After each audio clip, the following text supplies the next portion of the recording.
নেতা ৰাহুল গান্ধীক হত্যাৰ ভাবুকি দিয়া কেইবাগৰাকী বিজেপি নেতাৰ বিৰুদ্ধে নগাঁৱৰ ৰূপহীহাটৰ বিধায়ক নুৰুল হুদাই নগাঁৱৰ ৰূপহীহাট আৰক্ষী থানাত দাখিল কৰিলে এজাহাৰ।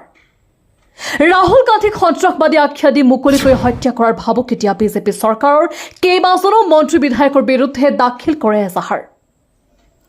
উত্তৰ প্ৰদেশৰ বিজেপিৰ মন্ত্ৰী ৰঘুৰাজ সিং, ৰাজ্যিক ৰেলৱে মন্ত্ৰী ৰেৱনেট ভিট্টু, শিৱসেনা হিন্দৰ বিধায়ক সঞ্জয় গায়কৱাড আৰু বিজেপি নেতা তানবীৰ সিং মাৰোৱাৰ বিৰুদ্ধে এজাহাৰ দাখিল কৰিলে বিধায়ক নুৰুল হুদাই।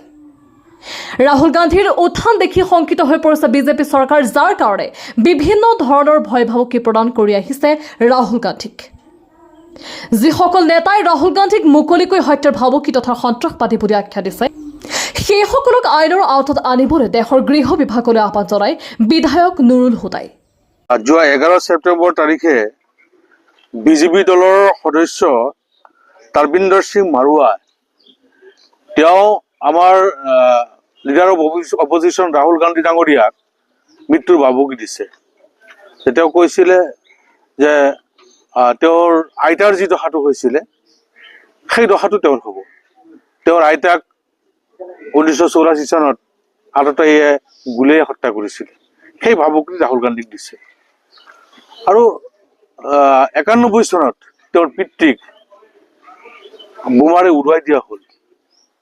তাৰপিছত ৰাহুল গান্ধী ডাঙৰীয়াক ভাবুকি দিছে। ঠিক তেনেকৈ 15 ছেপ্টেম্বৰ তাৰিখে railway state minister Ravneet Bittu তেওঁ কৈছে যে তেওঁ মষ্ট টেৰিটৰিষ্ট বুলি কৈছে, most only one terrorist in India তেওঁক বুলি কৈছে, ৰাহুল গান্ধী ডাঙৰীয়াক কৈছে। তেওঁ কোৱাৰ পিছত আকৌ 16 ছেপ্টেম্বৰ তাৰিখে U P গভৰ্ণমেণ্টৰ minister Raghuraj Singh তেওঁ ঠিক একেই কথাই কৈছে যে টেৰিটৰিষ্ট বুলি আখ্যায়িত কৰিছে ৰাহুল গান্ধী ডাঙৰীয়াক। আৰু 16 ছেপ্টেম্বৰ তাৰিখে শিৱসেনা সিন্ধে গোটৰ MLA সঞ্জয় গায়কৱাড তেওঁ কৈছে যে ৰাহুল গান্ধীৰ জীৱা যিয়ে কাটি দিব পাৰিব তাক 11 লাখ টকা ইনাম দিব। ঠিক এনেকেই মৃত্যুৰ ভাবুকি, আহত কৰাৰ ভাবুকি, বিভিন্ন ধৰণৰ ভাবুকি দিয়াৰ পিছতো চৰকাৰ নীৰৱ হৈ আছে, গৃহ বিভাগ নীৰৱ হৈ আছে।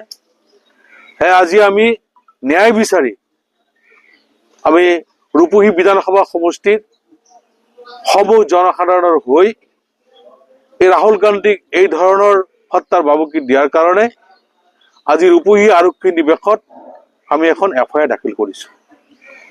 যেহেতু মুকলিকে তেওঁলোকে হত্যাৰ ভাবুকি কৰি আছে, এইটো ৰাজনৈতিক ষড়যন্ত্ৰৰ কাৰণে এনেকুৱা কৰিছে নে আন কিবা আছিলে? তাৰমানে আজি শংকিত হৈ গৈছে বিজেপি দল।